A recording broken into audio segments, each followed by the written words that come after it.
Gaano po ba kahalaga ang tungkod kay Moses? Naalala nyo nung tawagin siya ng Panginoon doon sa burning bush, yung nag-aapoy na puno na hindi nasusunog. Anong sabi ni Moses? Bakit ako? Yun na lang kapatid ko, si Aaron, sabi niya. Andi, tinawag naman yan doon si Aaron. Andi, sige, sama mo si Aaron, sabi niya. Sabi ng Diyos kay Moses, yang tungkod mo, gamitin mo. Ano nangyari doon sa tungkod ni Moses sa harap ng Pero? Naging aas. Yan, aas. Hindi, ahas. Naging snake. Di ba yung mga salamangkero ng Egypt, ginawa nilang ahas din yung kanila. Pero ang nangyari, kinain ng aas ni Moses, yung ahas ng mga salamangkero. And then, yung dim tungkod na yon, mga kapatid, nung sinawsaw sa tubig ng Nile River, ito ay naging kulay dugo. At tuwing itataas at gagamitin ni Moses, yung kanyang tungkod, mayroong isang bagay na nangyayari. Sa amin, sa logo ng EMS, makita niyo mga ambulance, meron silang tinatawag na Star of Life. Merong aas na nakapalupot doon. Yun yung inutos ng Diyos kay Moses. Ilagay mo yung gintong snake o serpent sa taas ng tungkod ng poste. Lahat ng titingin doon ay hindi mamamatay. Tungkod pa rin po yon. Actually, kasama po sa exam namin yung what's the meaning of Star of Life. Hanggang ngayon, memorize ko pa yon. Wala akong na-memorize pa ni Ate Weng. Doon magpapare-assess eh. Yung pong tungkod na to, napakahalaga ito sa role ni Moses. Kasi hindi siya magaling magsalita. Kaya ako, pagka hindi ko na kayo makausap, papaluin ko na lang yung iba sa inyo na ayaw talaga sumunod. Gusto niyo po, paluin natin yung simento, baka sakaling may lumabas na tubig. Nung nagpunta ako doon sa birthday niya, may dalawa siyang butas ng pispan eh. As kinakwento niya, di ba Kap, sabi ko, merong flowing sa area nyo? Ay oo, pastor, nandyan sa isaka niya. Tinitingnan ko yung flowing. Ang nakikita ko lang tumutulong PVC. Baka kako yung flowing, yung sibol nasa ilalim ng pispan. Ewan ko lang si Apon Chody, hindi ko pa lagi nakikita si Apon Chody ah. Yung sa kanyang lote, merong flowing din. Tama po ba? Kasi nung ako po'y nagpupunta rito noon, meron akong nakikitang flowing dito noon. Bata pa ako noon, mga 15 years old pa lang ako. Nagpunta na po ako rito noon. Siguro isang activity yata na meron talagang flowing. Kung halimbawa po, pukpukin natin yung flooring natin, naniniwala po ba kayo na may sisibol na tubig dyan? Yan, sabi ng Panginoon, magtiwala kayo. Ito yung, bakit nangyari po ito? Dahil sa kakareklamo. Sino bang natutuwa sa mareklamador? Yung wala ka nang ginawa kundi magreklamo, tapos pakinggan mo lang yung reklamo. Natutuwa po ba kayo?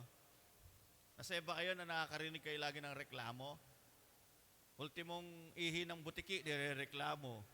Ultimong nahulog na dahon, nirereklamo. Alam nyo sa Bethlehem, nung ako'y nadestino doon, nag-aaway yung magkapit-bahay. Dahil pagitan ng bakod nila, tumutulo yung tubig ng ulan. Yung tubig niya, lumalampas doon sa bakod. Nagkakabaranggayan sila. Sabi ko, kaya lang naman tumutulo yan, dahil umuulan, pigilin niyo yung ulan, walang tulo. Ako. Kaya kung minsan napakaliit na bagay, nagiging issue, nagkakabaranggayan, samantalang pwede i-adjust mo yung bakod. Pwede naman i-adjust, lupa lang naman yan eh. Yung tubig, hindi mo makokontrol yan, lalo pag malakas yan, kala mo, bombero, di ba? Yung mga bagay kapag palagi ka nagre-reklamo, lalo kang tumatanda, nagmumukha kang pokwang. Si Koke. Pagka lagi ka nagre-reklamo, nagkakaroon ng wrinkles yung mukha mo. Ano mas maganda, magpasalamat o magreklamo? Nung nakaraang couples natin, yung mga umatid ng couples, anong sabi ron? Bawasan ng reklamo, mag-appreciate mo, partner mo.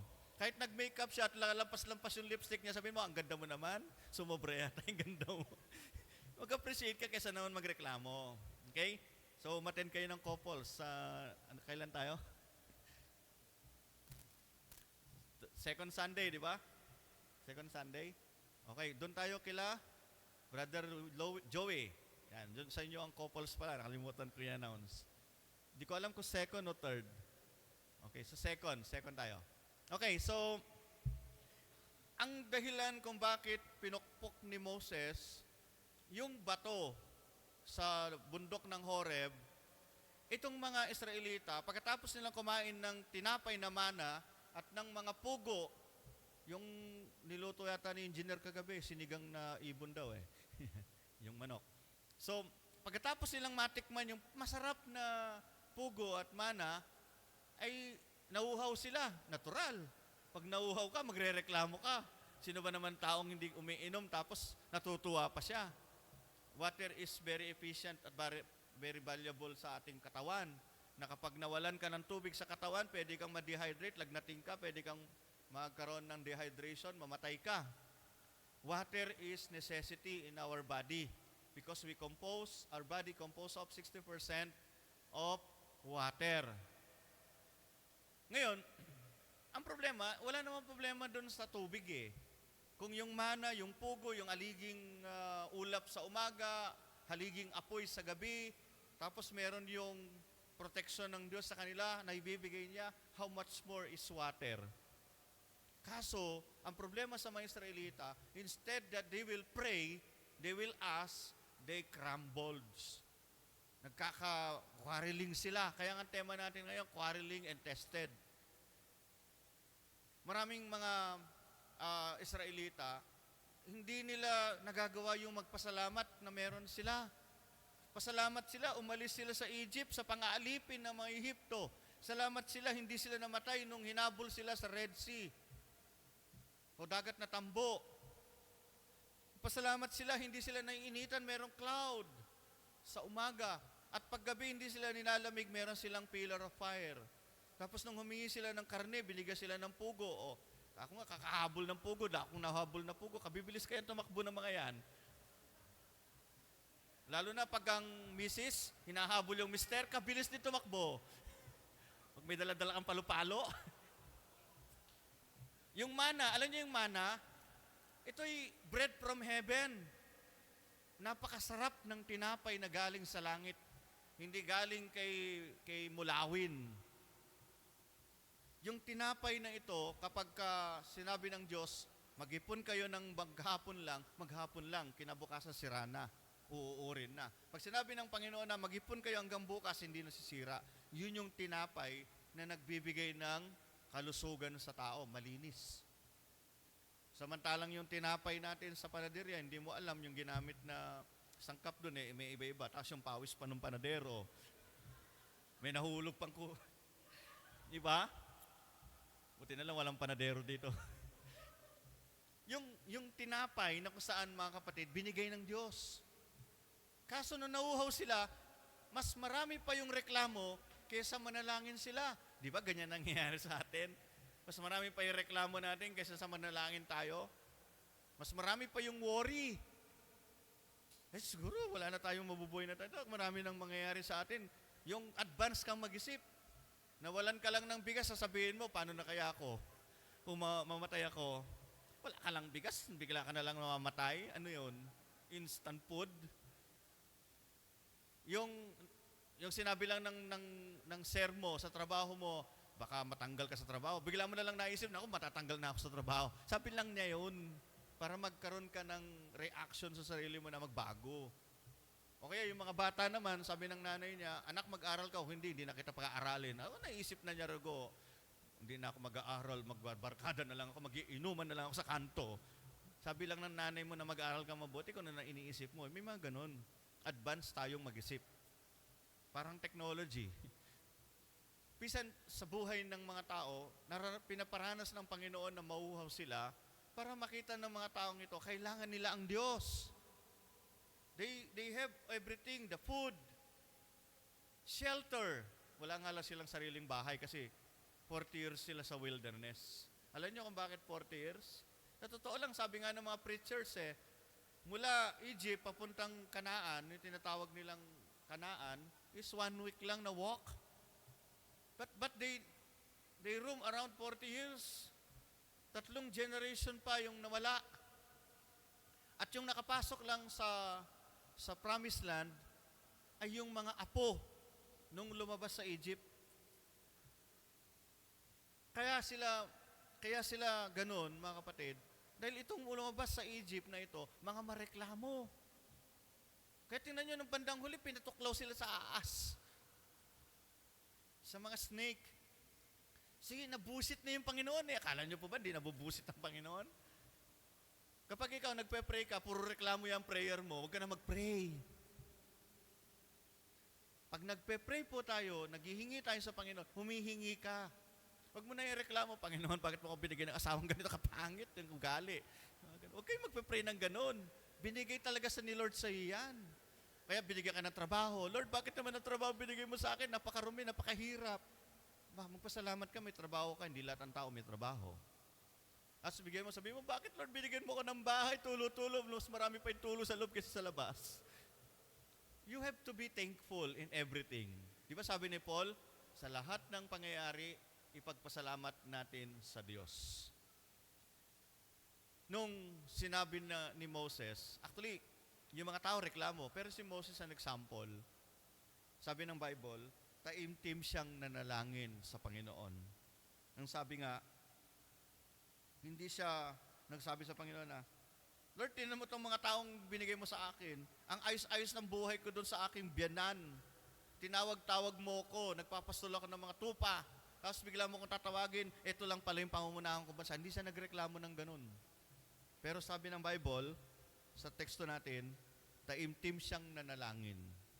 Kaya pagka nakarinig ako ng mga reklamo, ako nagpe-pray na lang ako, Lord, yung reklamo po ng aming kapwa-pastor, i-pray ko na lang sa iyo. Marami akong narinig na reklamo sa distrito. Marami akong narinig na reklamo sa buong Methodist Church, sa buong Pilipinas, pati mga iba-ibang grupo ng tao.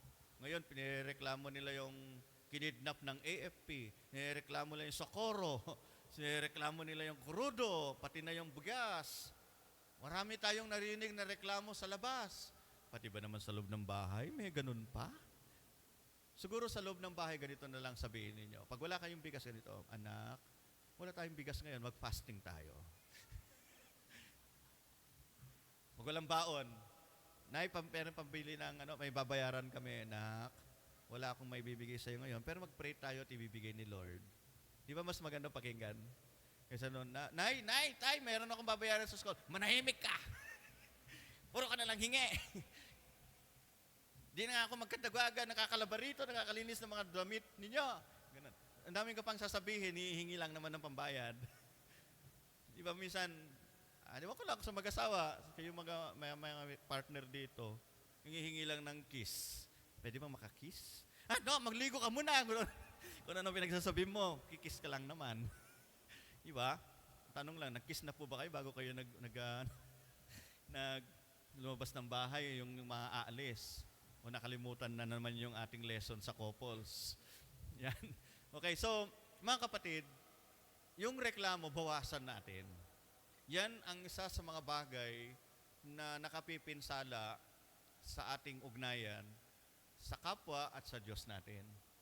Utral lamang po na may mga complaint tayo. But there is a way to say it. Tandaan nyo po yan. Pag may reklamo kayo kay pastor, daanin nyo natin sa magandang usapan. Pag may reklamo kayo, huwag nyo dediretso si DS. Kausapin natin ng personal. Okay.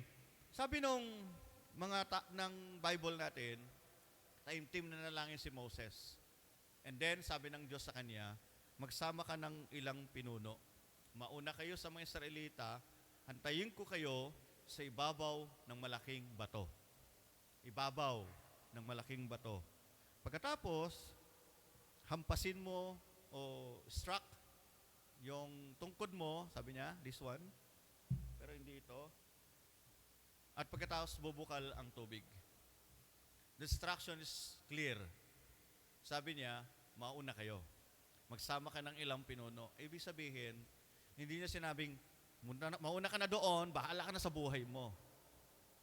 But the Lord said, bring leaders. Ibig sabihin, hindi lang ikaw ang in charge sa bagay na yan. Sa lahat ng mga bagay na kailangan ng tao, kasama mo ang iyong council. Council yun Council of Elders. Council of Leaders. Pagkatapos mauna kayo doon, and then i-struck mo yung tungkod mo doon at bubukal ang tubig. Minsan sa buhay natin, there is always a solution. In every problem, in every needs na kailangan natin, tandaan nyo lagi ito, may solusyon lagi ang Diyos. Sabihin natin solusyon. Problema sa pera, may solusyon. Hindi si online lending Sa bawat problema sa pamilya, laging may resolution. Reconciliation and resolution. Ako, naniniwala ako na hindi tayo bibigyan ng Diyos ng mabigat na pagsubok o pagsubok sa buhay natin na hindi niya, sabi nga, 1 Corinthians chapter 10, hindi niya ipahintulot ang pagsubok na dumating sa atin na hindi natin kaya. Bagkus, pag dumating ito, bibigyan niya tayo ng lakas upang pagtagumpayan ito. That's what I believe. In every trials, in every test in our life, God is always there to give the solution. Ang problema lang, hindi ka marunong lumuhod. Kahapon, doon sa ginawa sa Bilyag Lipay, sabi nung taga-sentro, member natin sa San Juan de Mata UMC, karami mong member, Pastor, ba't wala ta sila rito? Sabi niya. Hindi naman po kasi required. Hindi naman po ni-require na dalhin ang buong kongregasyon doon. Ang gagawin lang po namin kahapon, i-consecrate. Yun lang naman po ang role doon. Bakit ko dadalhin ang buong St. Paul? So, binigyan kami ng luhuran, yung poem siya, na gagamitin ko sana ngayon, nakalimutan ko lang, pero next Sunday na lang. Ito po ay kneeling poem. Ibig sabihin, tinuturuan kami ngayon ng mga laiko ng distrito na ang mga pastor, wag na lang masuro reklamo, lumuhod-luhod na rin paminsan-minsan at mas madalas. Tayo din po mga members of the church, kapag meron kayong problema, lumuhod po kayo sa Panginoon. Mag-pray po tayo. Subukan natin yung mas maraming prayer kaysa mas maraming balisa.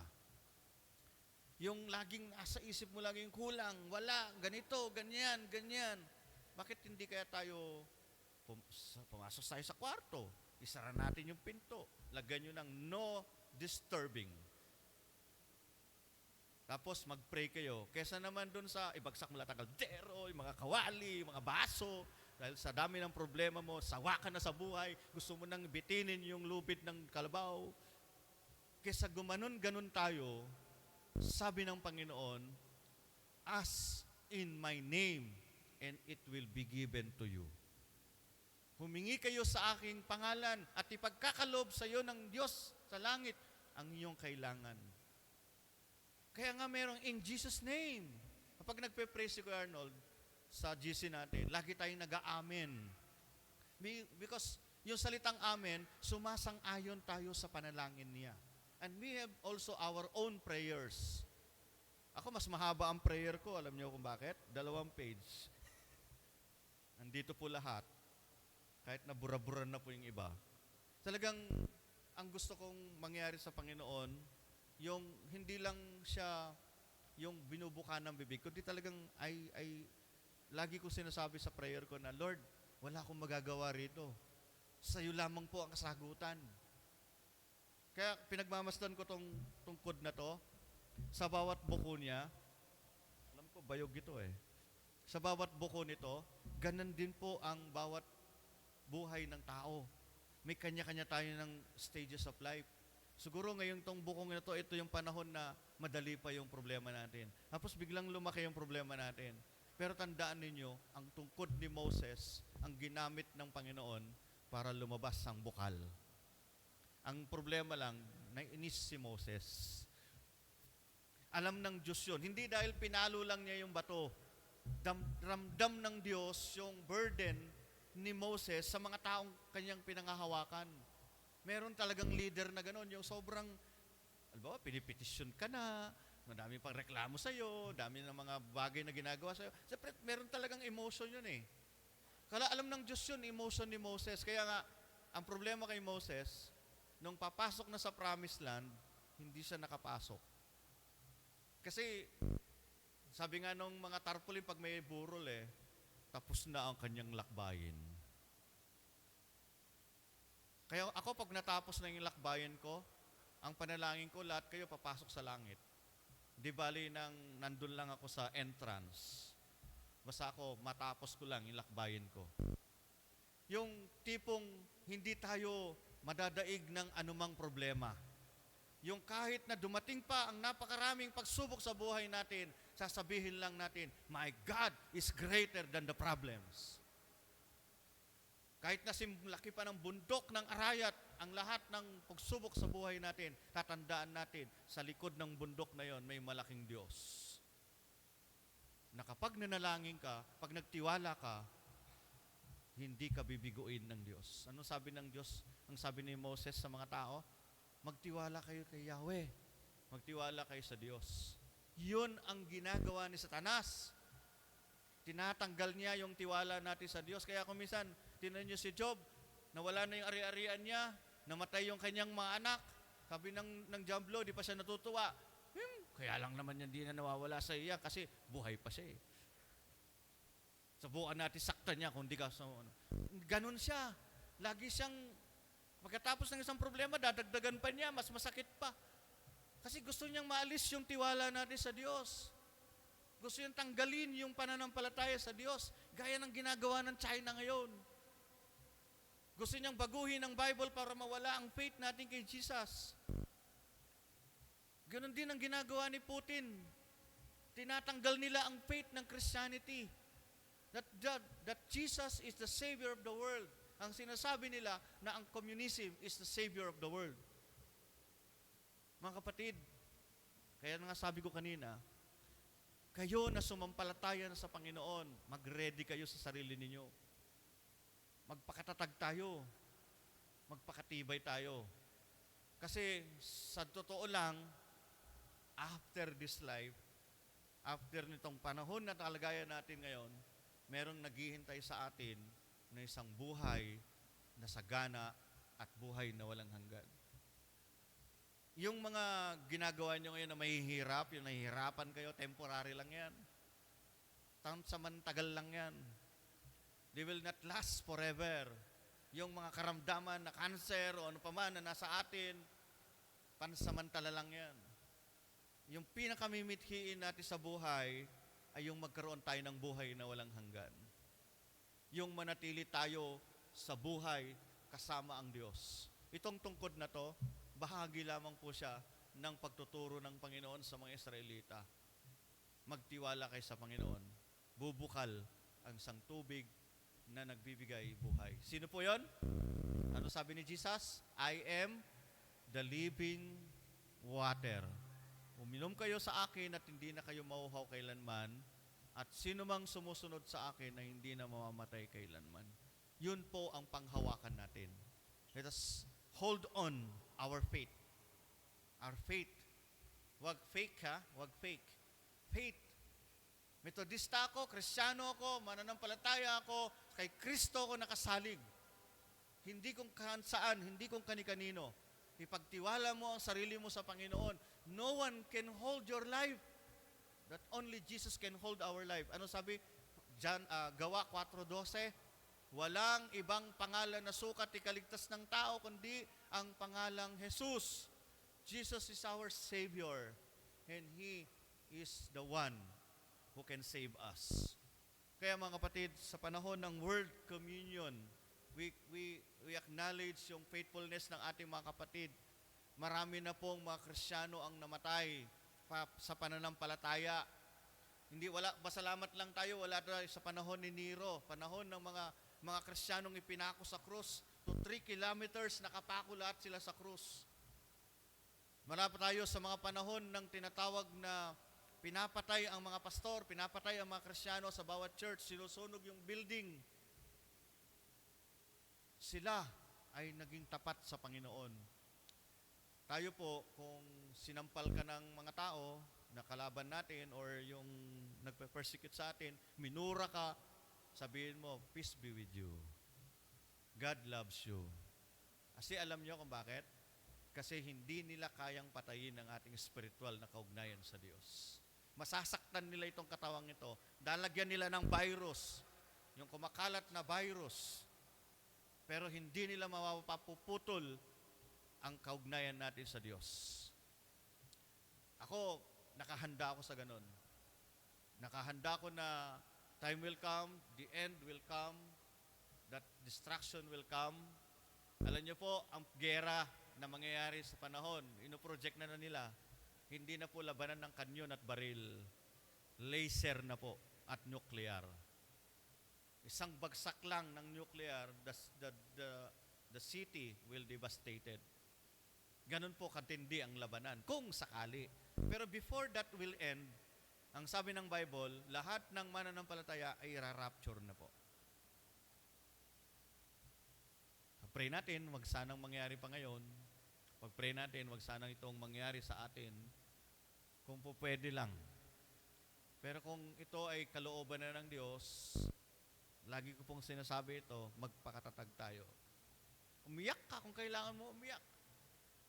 Say it to the Lord. God is listening to our burdens, grievances. Kaya, ang prayer ko sa bawat sa atin, manatili tayong nananampalataya, manatili tayong naglilingkod sa Diyos, at huwag tayong matitinag. Let us pray. Lord, thank you po sa biyaya ng buhay na kaloob niyo po sa magitan ng aming pagsampalataya at pagkilala sa iyo.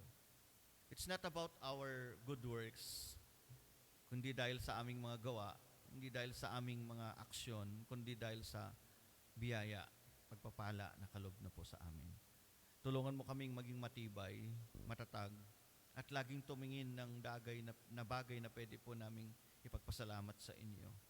Change our mind so that we can see the good deeds and works ng aming Panginoon, na yung ginagawa sa buhay po namin Panginoon. Lord, i-bless mo po ang lahat ng anak mo na nagiging matatag sa gitna ng mga pagsubok at nagiging matibay sa pananampalataya. Ito ang aking dalangin sa pangalan ng aming Panginoon Jesus. Amen.